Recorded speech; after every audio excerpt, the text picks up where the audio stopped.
Dəyərli dostlar, 2025-ci ilin istehsalı olan və Orbis kolleksiyasına aid olan çay tikanı ətri var. Şəxsən bu ətrə mən özüm valeh olmuşam və bu ətir demək olar ki, bizdə olan heç bir ətrə not belə oxşamır.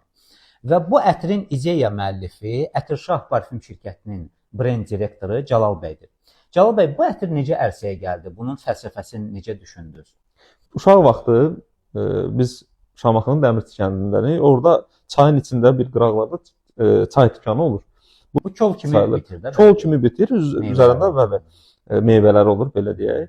Və biz onu yığırdıq, mət halına gətirirdik. Və onu qışda limonad kimi bir qaşıq ondan bir stakana da barjon su ilə əlavə edib qarışdırıb limonad kimi içirdik. Bu atamdan elə bir ki, mənə qalan bir yadigar kimi histir. Və ideya buradan yarandı. Açığı atamın uşaq vaxtı bizə hazırladığı o limonad, biz istədiyimiz, həmən o uşaqlığında istədiyim meyxoş, nə şirindir, nə turşdur, tam meyxoş dediyimiz bir gözəl qoxudur.